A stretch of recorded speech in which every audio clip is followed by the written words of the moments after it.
Nagbabala po si VP Inday Sara Duterte mga kababayan na ginagapang na yung malawakang dayaan para sa admin slate ng Bagoong Pilipinas ngayon mga kababayan. Sinabi mismo yan ni VP Inday Sara, ang malawakang dayaan, yan ang kanyang babala. Panoorin niyo po ha. Gitna ng ambon at From Bilyonaryo News Channel, VP Sara nagbabala sa umano'y malawakang dayaan sa halalan. confetti na grand entrance si Vice President Sara Duterte sa huling rally PDP Laban. PDP Hindi Laban. bilang opisyal, kundi bilang botanteng may takot umano sa kinabukasan ng bansa. Anya, may mga ulat umano na sinisimulan na ang malawakang dayaan ng admin-backed slate na alyansa para sa bagong Pilipinas. Bagoong Pilipinas. Oh. At ang maganda dito mga kababayan, yung si Pacquiao ay nalaglag na sa top 12.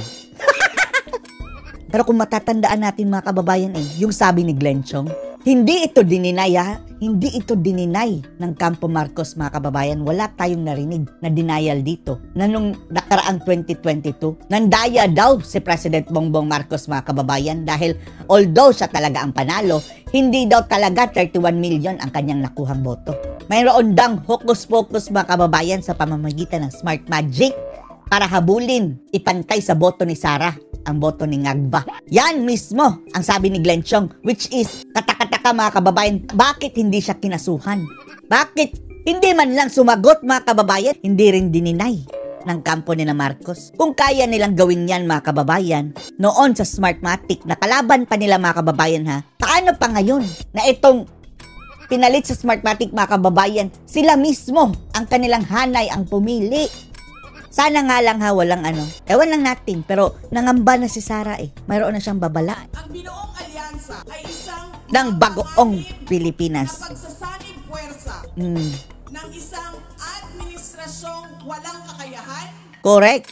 Yung mga tao dyan sa mga alyansa ng Bagoong Pilipinas mga kababayan, matagal na yan sa gobyerno Umunlad ba tayo? Sa makatuwid mga kababayan, karamihan pa nga doon sa alyansa ay siyang talagang sakit ng ulo ng bansang ito. Mga elitistang liberal.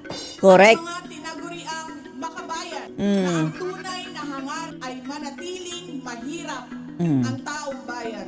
Para madali nilang bilhin mga kababayan pagdating ng botohan. Panawagan ni VP, idiretso ang boto sa Duterte. Duterte. Pero may dagdag siya na umani ng halong reaksyon mula sa audience. Yung boto ko rin. Si Marcos at saka si Villar mga kababayan. Pero walang pilitan. Yan ang sabi ni VP Sara Duterte mga kababayan. Camille Villar. Siya lang. Pero kami hindi. Matindi ng kapatid niyang sikit. Sabi naman ni VP Sara nasa sa inyo naman yan At may mensahe pa sa amang si FPRRD. Know that I remain unafraid, unbent, and unswayed. Biglang nag-mature si Kitty mga kababayan Konting voice modulation na lang itong si Kitty mga kababayan. Magiging powerful speaker na ito. Just like you. Your battle is my battle. Diba? Ang liit pa ni Kitty mga kababayan no 2016. Batang-bata pa si Kitty, papunta-punta sa stage, pabulong-bulong kay tatay. Tay, sabi niya pasabihin mo daw ganyan. Ngayon mga kababayan, dalagan-dalaga na. At ang gusto ni Tatay Digong mga kababayan, magiging abogado si Kitty Duterte. Kanya-kanya na rin banat ang mga kandidato. Si Attorney Raul Lambino, pinuntirya ang mga parata. Raul ang mga Lambino. kandidato ng PDP. Ang Raul na ito mga kababayan, ito ang ating gusto. Hindi kagaya ng Raul Manuel. Gusto. Huwag nyo pala iboto yung mga makabayan, black na kababayan, yung mga party list na makakaliwa. Dito na lang tayo sa Ipanaw Sambayanan. Ito ng PDP. Anya, gusto lang daw ng mga kalabang lumala ang sitwasyon sa West Philippine Sea. Oo nga, no? Kung may problema man sa West Philippine Sea, mga kababayan, ang dapat sisihin dyan ay si BBM. Dahil siya, mga kababayan, ang architect sa foreign policy. Ang lahat ng mga kaguluhan dyan, mga kababayan, ay dahil kung sino ang ating leader ngayon. Hindi marunong makipag-usap, mga kababayan, bilateral talk. Anong gusto ni BBM? Gusto gyera agad. Akala mo kung mayroong mga barko, mga kababayan, pang-gyera? Dumi lang kayo sa kuko ng China. Hindi gyera ang solusyon dyan. Gusto siguro niya mga kababayan na papasukin dito yung mga pwersa ng Amerika. Dahil ang missile ng Amerika dito, ayaw namin ibalik. Oh, ganyan. Isang missile lang yan. Kung may utak ka talaga mga kababayan, hindi ka hahantong sa ganyan. Makipag-usap ka na maayos, hindi yung nag-aangas ka na wala sa lugar. Kumita sila sa mga mabibiling armas. Diretso ring pinuna ng Duterte ang Sila ang kumita mga kababayan, pero ang bansa natin ang masisira. declining number ng alyansa slate. Kulang na silang 12. 10 na lang. Tapos ang balita pa mga kababayan, ang i-a-adapt ang matching at saka si pagpag. 10 na lang yata sila o kaya 9 na lang yata. Wow! Oh. Si Cayetano mga kababayan parang hindi na rin sumama-sama. Ay mag-e-alisan na po yan. Pero ang Duterte, Nadagdagan. Naging 14 na. Ando na si Hunasan at saka si Kirubin, at saka si Aimee at saka si Villar. po sa inyong lahat. Duterte lamang ang nangangako na hindi namin kayo nanakawan. Alam ko! Alam namin lahat! Nangangatog na sila. Eto mga kababayan, mapapaboto tayo dito kahit hindi tayo believe sa mga artista talaga.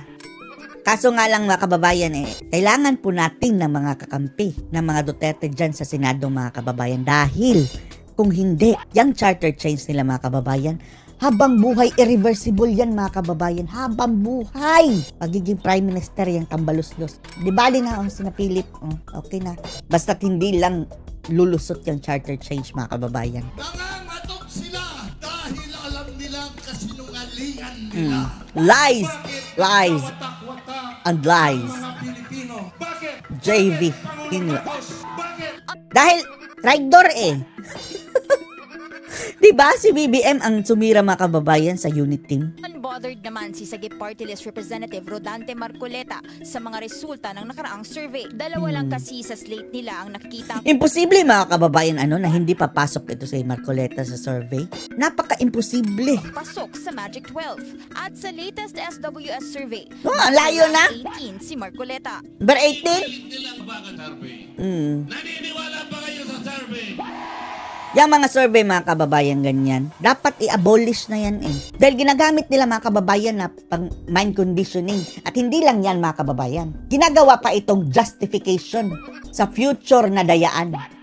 Kung mayroon silang pandalaya, ilang ebidensya, ang kanilang ebidensya, andyan naman sa survey. Ganyan sila magpapalusot mga kababayan ng animal. Kinampanya naman ni Doc Richard Mata ang Better Healthcare Services. Dati siyang Di baling wala si Doc Willie andito naman si Doc Mata mga kababayan. pediatrician ni Kitty Duterte.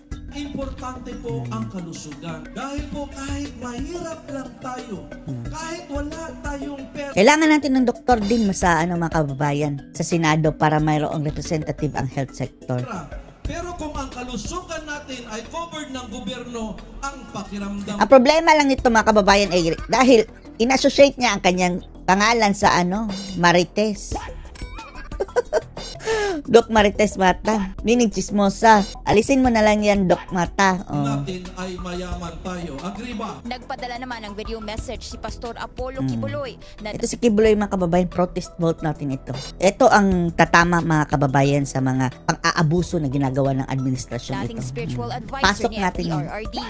Nasa PNP custody ngayon ang pastor na nahaharap sa mga reklamong qualified human trafficking Kawawa mga kababayan dahil ang kasong binintang sa kanya is walang piyansa. at child sexual abuse habang leader ng Gusto KOJ. talaga na ipabulok mga kababayan tapos hindi pa nila pinapausad ang kaso. Ang tagal mga kababayan ng kaso. Ang akin pong tunay na ambisyon ay ayusin ang ating bansang Pilipinas. Nais ko. Hoy, bato! Tumigil ka. Huwag na lang sanang kanta-kanta mga kababayan. Nakukurnihan tayo dito sa mga politicians na pasayaw-sayaw, pakanta-kanta. Huwag na lang sanang ganyan. Skip natin na. Sorry bato Iboboto ka namin pero huwag ka nang kumanta. Harana naman ang alok ni si Senador Bongo, ibinida ang accomplishment sa Senado. Tila sure win si Go, batay sa mga survey. Wala po akong absent sa Senado sa loob po ng 6 na taon. Oh, di ba? How about Manny Pacquiao? Top notcher daw sa absentee mga kababayan. Nandiyan dyan sa Luzon, Visayas, Mindanao.